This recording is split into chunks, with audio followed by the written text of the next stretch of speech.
नमस्कार दोस्तों, आज की कहानी एक सामाजिक पारिवारिक कहानी है। ननद का मायका बनाए रखने की जिम्मेदारी सिर्फ भाभी की ही नहीं होती। मोबाइल की घंटे लगातार बजे जा रही थी। दोनों बहुएं बतियाने में लगी हुई थी, जबकि सास कामिनी जी पूजा घर में थी। रक्षाबंधन का त्यौहार पास में था, तो उससे पहले पूजा घर की सफाई वगैरह कर रही थी। अरे बहू, देखना तो किसका फ़ोन है, कामिनी जी ने कहा। सुनकर मानवी उनके कमरे में चली गई और उनके फ़ोन को उठाकर देखा तो उसके भाई का ही फ़ोन था। देखकर वो हैरान रह गई कि भाई ने उसकी सास के मोबाइल पे कॉल क्यों किया। उत्सुकतावश उसने फ़ोन उठाया और भाई से बात करने लगी। भाई से बात करते समय उसके चेहरे पे गुस्सा साफ झलकने लगा था। फ़ोन रख के तमतमाते हुए वो बाहर आई और बोली, देखा दीदी, मैंने तो तुझसे पहले ही कहा था, मायका सिर्फ माँ से ही होता है। देख लिया, मम्मी के जाते ही सब लोग बदल गए। हमें तो किसी ने पूछा भी नहीं, खुद ही निर्णय कर लिया कि रक्षाबंधन पे हमें कैसे आना है और क्या करना है। मानवी अपनी बहन सारिका से शिकायत करते हुए बोली। क्या हुआ मानवी, किसका फ़ोन था? उसकी बड़ी बहन सारिका ने पूछा। कुछ नहीं, भाई ने मम्मी जी के फ़ोन पे फ़ोन किया था, ये कहने के लिए कि रक्षाबंधन के दिन तुम लोग आ जाना। जब तक हम लोग पहुँचेंगे तब वो हमारे लिए खाना ऑर्डर करके मंगवा देगा, क्योंकि भाभी तो अपने मायके गई हुई है। मानवी चिढ़ते हुए बोली। उसने ऐसा कहा? मानवी, सच ही कहा है तूने। मम्मी के जाने के बाद तो अब हमें कोई पूछता भी नहीं। अरे भाभी तो पराए घर की थी, लेकिन भाई तो अपना था, उसने भी कुछ नहीं कहा भाभी से। सारिका ने हाँ में हाँ मिलाते हुए कहा। सच कहा दीदी, सारे रिश्ते सिर्फ दिखावे के ही हैं। मम्मी के रहते भाभी की मजाल थी कि वो राखी या भाई दूज पे अपने मायके चली जाए।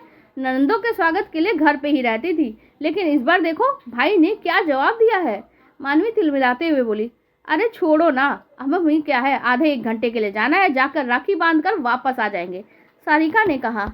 दीदी, राखी बांधेंगे और रवाना हो जाएंगे, कोई खाना वाना खाने की जरूरत नहीं है हमें वहाँ। आखिर हमारा भी स्वाभिमान है, यूँ रास्ते में पड़े हुए हैं क्या हम? और जाएंगे भी तभी जब भाभी फोन करके बुलाएंगी। मानवी हाथों को नचाते हुए बोली।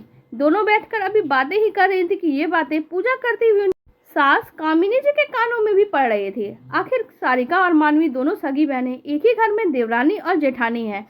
दोनों बहुओं की बातें सुनकर वो बहुत हैरान हो रही थी। हैरानी उन्हें हो भी क्यों ना, देखो शिकायत भी कौन कर रहा है, जिन्होंने कभी खुद भाभी को चैन से बैठने तक नहीं दिया, जो खुद राखी और भाई दूज पे अपनी ननद के आने से पहले अपने मायके भाग जाया करती थी। मानवी और सारिका की शादी को 7 साल हो चुके थे। दोनों बहनें इस घर में एक साथ बहुएं बनकर आई थी। घर में दोनों के पति के अलावा सास कामिनी जी और ननद गरिमा थी। गरिमा शादीशुदा थी, पर गरिमा से दोनों का कोई खास लगाव नहीं था। इन 7 सालों में कभी भी दोनों बहनें अपनी ननद के लिए किसी भी त्यौहार पे यहाँ नहीं रुकती। हर बार बस मायके रवाना हो जाते और वहाँ जाकर अपनी भाभी तनु की नाक में दम कर देती थी।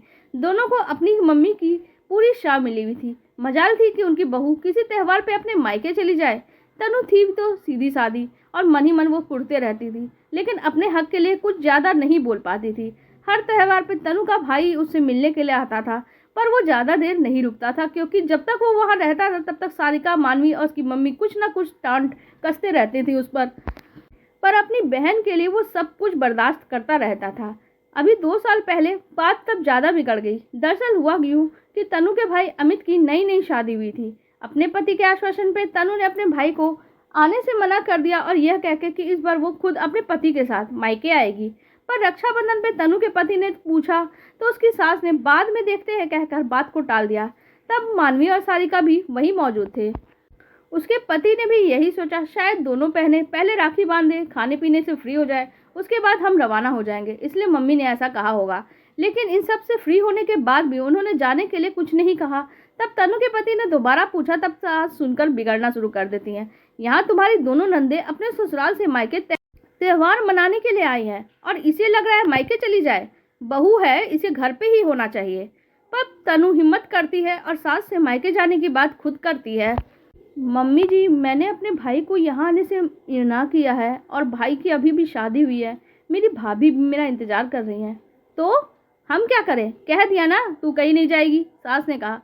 पर मम्मी, रक्षाबंधन का त्यौहार तो तुम्हारी बहू का भी है, इसके भाई भाभी तो उसका इंतज़ार करते होंगे। तनु से पहले उसका पति बोला। वाह बेटा, आज पत्नी के लिए इतनी जुबान खुल रही है तेरी। तेरी बहनें यहाँ आई हुई हैं, वो नहीं दिख रहा है तुझे, जो अपनी बीवी को भेजने में लगा पड़ा है। क्यों मम्मी, तुम्हारी बेटियां भी तो किसी के घर की बहू हैं, फिर वो लोग यहाँ आई हैं, फिर तुम्हारी बहू क्यों नहीं जा सकती? अरे वाह भाई, तू तेरी बीवी की बराबरी अब हमसे कर रहा है। इसमें और हम में बहुत फ़र्क है। अचानक मानवी बीच में बोली, क्या फ़र्क है? जिस तरह से तुम इस घर की बेटी हो वैसे भी वो किसी घर की बेटी ही है, और वो भी किसी की बहन है।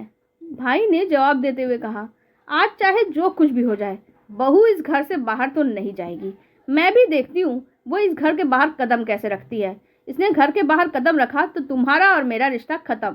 अचानक सास सोफे पे बैठते हुए बोली। उनके साथ साथ मानवी और सारिका भी सोफे पे बैठ गई और माहौल इतना ज़्यादा बिगड़ गया कि आखिर में तनु ने अपने भाई को फ़ोन करके कह दिया कि वो नहीं आ पाएगी। खैर आधे घंटे बाद जब उसका भाई खुद आया और राखी बंधवा के रवाना हो गया, ज़्यादा देर रुका भी नहीं, क्योंकि तीनों माँ बेटी बैठकर उस पर तानाकशी करना शुरू कर चुकी थी। कुछ लोगों को अपनी नंदों से बराबरी करने की आदत हो जाती है और वक्त वक्त पे उन्हें बताना पड़ता है कि उनकी औकात क्या है। ये बात सुन के तनु को बहुत बुरा लगा और इसे ये बात बिल्कुल दिल तक चुभ गई थी। उस समय तो उसने कुछ भी नहीं कहा, लेकिन मन ही मन ठान लिया कि मम्मी जी के बाद अब इन नंदों को अपने घर में बुलावा नहीं देगी। भाई चाहे रिश्ता रखना चाहे तो रखे उनका, पर अब मेरी तरफ से इस रिश्ते का कोई अस्तित्व नहीं है। खैर कुछ महीने पहले सारिका और मानवी की मम्मी की मृत्यु हो गई और अब उसके बाद का रक्षाबंधन आया तो भाई का फोन आया। दोनों को रक्षा बंधन पे आते हुए कहने लगा, बहन इस बार तनु एक दिन पहले ही अपने मायके के लिए रवाना हो जाएगी, इसलिए अब तुम लोग क्या खाओगे वो बता देना, मैं ऑर्डर करके मंगवा दूंगा। तब ये सुनकर दोनों चिढ़कर बैठी हुई थी। अब दोनों इसी इंतजार में थी कि तनु फोन करके उन्हें बुलाएगी और वो अच्छे से जाकर उन्हें सुनाएगी, पर तनु ने तो फोन ही नहीं किया। एक तो भाभी अपने मायके चली गई, उसकी चिढ़ तो थी ही, सबसे ज्यादा गुस्सा इस बात पे था कि तनु ने एक बार भी फोन करके नहीं कहा और इसी गुस्से में रक्षाबंधन के लिए वो दोनों अपने मायके भी नहीं गई। खैर भाई था तो वो अपना फर्ज पूरा करने के लिए आ गया। दोनों बहनें अभी गुस्से में थी। उसे देखते ही बोली, क्या लेने आया है भाई तू यहाँ पर? अपनी बीवी को तो रोक नहीं पाया, ऐसे रिश्ते निभते हैं क्या? भाभी तो एक बार भी फोन करके ये नहीं कहती है कि रक्षाबंधन पे आ जाओ, भला हम ऐसे कैसे उठकर आ जाए? मानवी के साथ सारिका भी बोली, बहन जिस भाभी के साथ तुम लोगों ने रिश्ते कभी ढंग से निभाए नहीं, भला किस मुंह से उससे उम्मीद करती हो कि वो तुम्हें फ़ोन करके कहेगी कि तुम दोनों इस बार? कई बार तुम्हारे मुंह से सुन चुका हूँ, माँ के बाद तो मायका ख़त्म हो जाता है। अब क्या मायका बनाए रखने की जिम्मेदारी सिर्फ तुम्हारी भाभी की थी? तुम लोगों ने कभी कोई जिम्मेदारी नहीं निभाई, उल्टा जब तक मम्मी रही तब तक उसे मायके तक नहीं जाने दिया तुम लोगों ने। फिर क्यों उम्मीद रखते हो कि वो तुम्हें बुलाएगी? आखिर भाई ने खरी खरी सुनाते हुए कहा। दोनों जानती थी कि गलती उन दोनों ने कर दी है, लेकिन ईगो इतना ज़्यादा था कि अपनी गलती मानने को तो बिल्कुल तैयार नहीं थी। आखिरकार भाई ने राखी बंधवाई और अपने घर रवाना हो गया। अब ये रिश्ता यहीं तक रह गया। हर साल भाई आता, राखी बंधवा के अपने घर रवाना हो जाता, लेकिन ईगो की मारी बहन अपनी भाभी से कुछ कहने और अपनी गलती मानने के लिए तैयार ही नहीं थी। आप लोगों को हमारी ये कहानी कैसी लगी कमेंट सेक्शन में ज़रूर बताइएगा। साथ ही वीडियो को लाइक कर दीजिएगा और हमारे चैनल को भी सब्सक्राइब कर लीजिएगा। धन्यवाद।